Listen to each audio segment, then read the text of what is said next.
El doctor Fernando Rivero nos acompaña. Qué presentación, filósofo, abogado, a la cara con que me espera. ¿Suelen tratarte de doctor?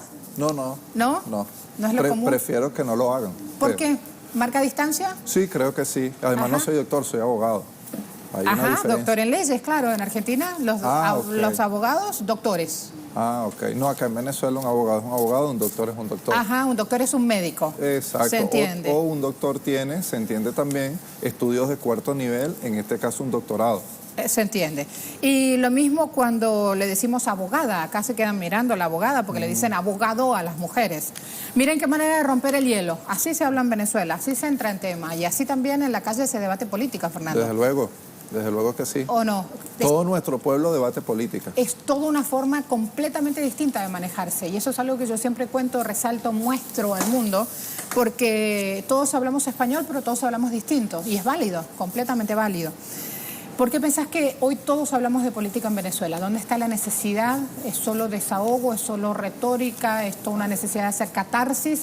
¿O de verdad estamos conscientes de lo que nos pasa y nos metemos de lleno en la discusión porque nos importa? Sí, en Venezuela desde el año 1999, desde la llegada del presidente Chávez, hemos tenido pues un proceso de participación inédito en nuestra historia, una profundización de la democracia, un intercambio permanente de ideas que ha politizado a nuestro pueblo. Nuestro pueblo está cultivado en el quehacer político, nuestro pueblo cuenta con organizaciones variadas del poder popular y todo esto redunda, por supuesto, en una gran madurez, en una comprensión de los asuntos nacionales y, por supuesto, también de los asuntos internacionales. Fíjate este titular, fíjense o fijémonos todos. PSV evalúa plan electoral con partidos aliados para las estadales. En vez de hablar del normal desarrollo del cronograma electoral del CNE, rápido este periódico, que es la derecha en este caso, va sumando este tipo de informaciones. Lo hace chiquito, pero lo hace en portada. Creo que es un poco de lo que pasa, Fernando. Hay que empezar a abrir el ruedo justamente para contarle al mundo que lo que sucede con el CNE y su cronograma es lo que sucede siempre en este país a la hora de votar, la sana costumbre, como le llamo siempre. Sí, desde luego, el CNE es una institución curtida, por supuesto, en múltiples procesos electorales. En algunos de ellos ha ganado la oposición venezolana, esta misma oposición que hoy un sector importante de ella llama la atención, se inscribe en la vía insurreccional, pero esa misma oposición también ha ganado diferentes escaños y de hecho hoy en la actualidad cuenta con algunas gobernaciones a nivel nacional, lo cual nos indica pues la transparencia y el respeto por el Estado de Derecho que existe en Venezuela, la transparencia del CNE, que creo que es algo muy importante y por ello todos los venezolanos hoy tenemos a mano un cronograma electoral donde hay una validación de ese cronograma con la participación de técnicos, con la invitación a observadores internacionales, con, por supuesto, también la participación de los partidos políticos de oposición que sí participan, en este caso, algunos partidos políticos que también participan de la oposición venezolana en la contienda electoral. Sin embargo, en la escena mediática no tienen un espacio claro, no aparecen esas voces porque no son, digamos, las voces aliadas a Estados Unidos o el brazo financiado por Estados Unidos. También esta es una verdad que hay que contarla y decirla con todas sus letras.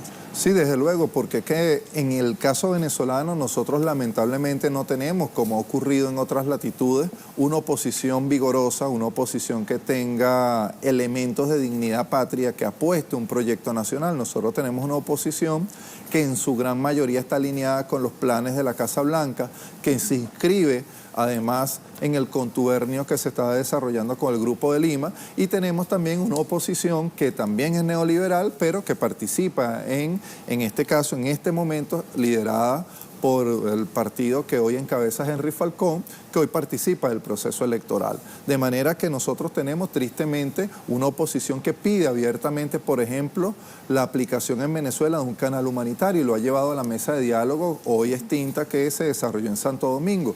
Eso no es otra cosa que pedir una intervención militar, una intervención de potencias extranjeras contra Venezuela y de hecho han acudido a diferentes organismos internacionales, el caso de la OEA, es el caso de la ONU, hacer esta solicitud. Son los mismos que piden sanciones internacionales en detrimento de la calidad de vida de nuestro pueblo, son los mismos que con esas sanciones le niegan a nuestro pueblo la posibilidad de contar con medicinas y alimentos, pero al mismo tiempo luego piden con mucha ironía, con mucha hipocresía, la intervención de algunos países cuando apelan a una supuesta crisis humanitaria que en Venezuela no existe. Problema, desde luego que tenemos. Nosotros tenemos problemas, como es natural en toda sociedad, y más aún en una sociedad que está acosada con sanciones económicas, financieras y comerciales que se toman desde la primera potencia del mundo, que en este caso es los Estados Unidos de Norteamérica, su gobierno, quiero decir.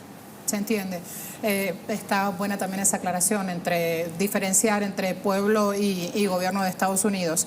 ¿Se plantea algún dilema para las próximas elecciones, así como lo muestran las agencias internacionales de noticias? ¿Hay algún dilema en las próximas presidenciales para Venezuela?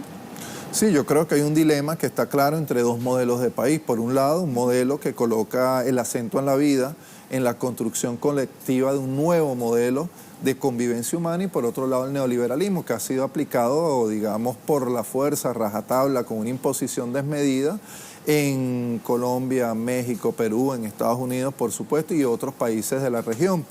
Aparte de eso, la disyuntiva se expresa para quienes habitamos en Venezuela entre la paz y quienes apuestan a la violencia política, quienes apuestan a la guerra, entre la soberanía y la neocolonia, es decir, quienes creemos en la independencia patria, quienes creen por su parte en la intervención extranjera en Venezuela.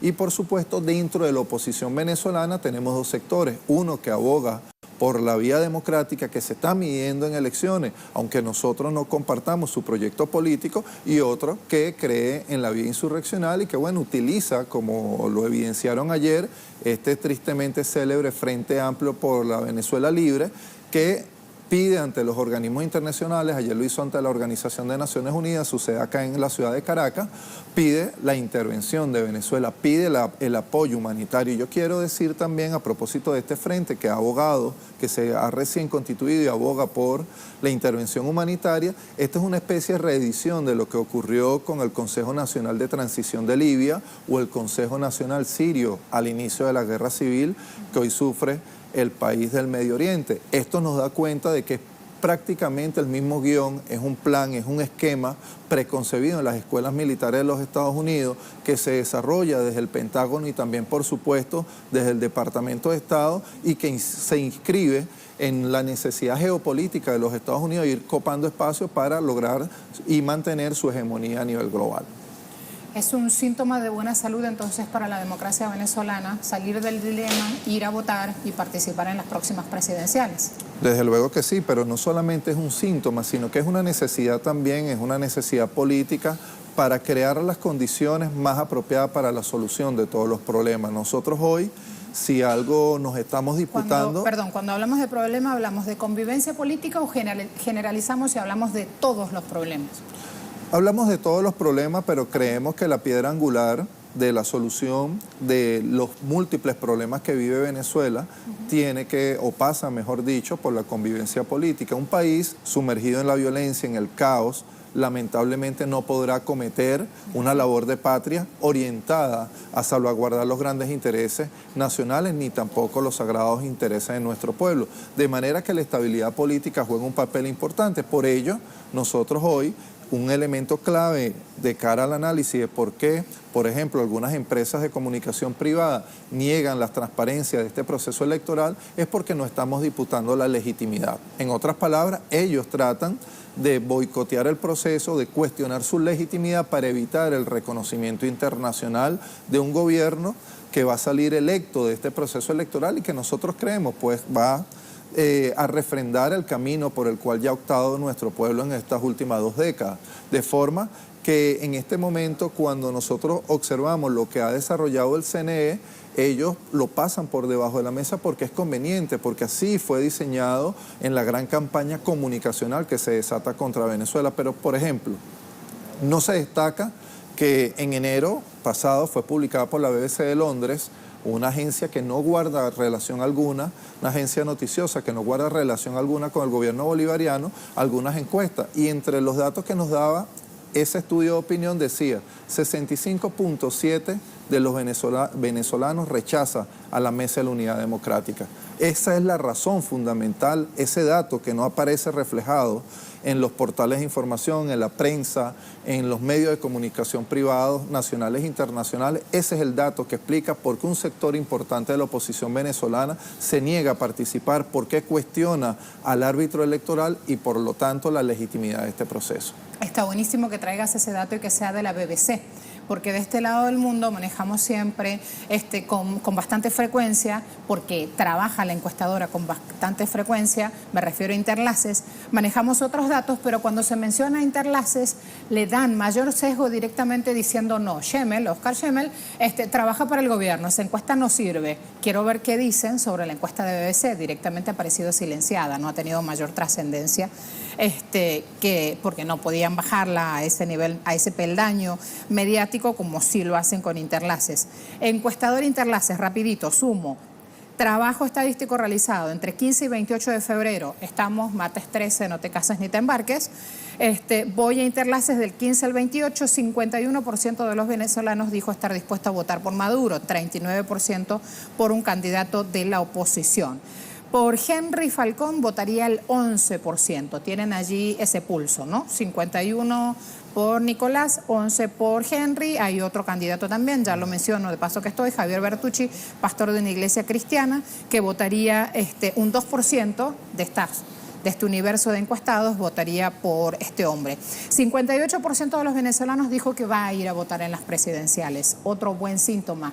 17% no lo hará, 13% aún no tiene claro si va o no. Así las cosas, hemos tratado de resumir con un analista, con un especialista, algunos de los datos que se van moviendo, porque me parece que si los otros medios de comunicación, o nos parece que si otros medios de comunicación sin violencia no abordan la cuestión electoral en Venezuela, nosotros sí debemos hacerlo, porque con normalidad el CNE está avanzando con este cronograma electoral que tiene preparado rumbo a las presidenciales. Esa es nuestra pregunta en Twitter. Vamos rapidito, antes de despedir a Fernando, a pedirle también el pulso sobre esto. Fernando, mañana se hace auditoría para elegir miembros de mesa. Allí van todos los partidos políticos y los técnicos del CNE. Preguntamos en Twitter, ¿qué demuestra esto?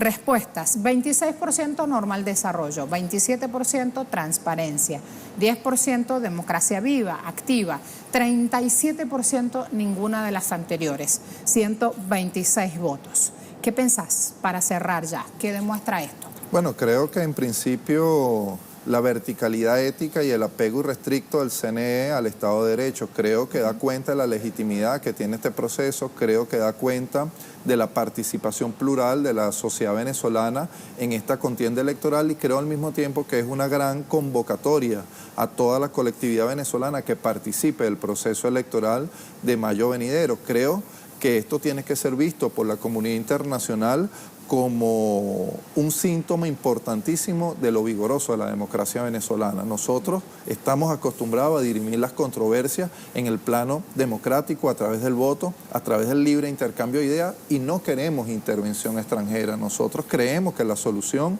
a los grandes asuntos nacionales la deben concretar los venezolanos y bueno, el que cree en un proyecto diferente al que enarbolamos quienes creemos en el socialismo, bueno, vayan a las urnas electorales, voten por el candidato de su preferencia. Hay varios candidatos y varios partidos que adversan a la revolución bolivariana y de esa manera pueden expresar su rechazo y al mismo tiempo su apoyo a otra candidatura. Quienes creamos en un modelo distinto que coloque el acento en el ser humano, en la naturaleza, en la vida, entonces vote por la opción que encabeza el presidente Nicolás Maduro. Creo que esa es la manera más sana de construir un país mejor, es la manera más sana de refrendar la democracia y es la mejor manera de hacer contraloría, digamos, de todos los venezolanos y venezolanas al sistema que hoy rige en nuestro país, al sistema democrático que está vigente. Palabra clave, luego del escándalo, sobre todo en Colombia, que votaron con... Sí.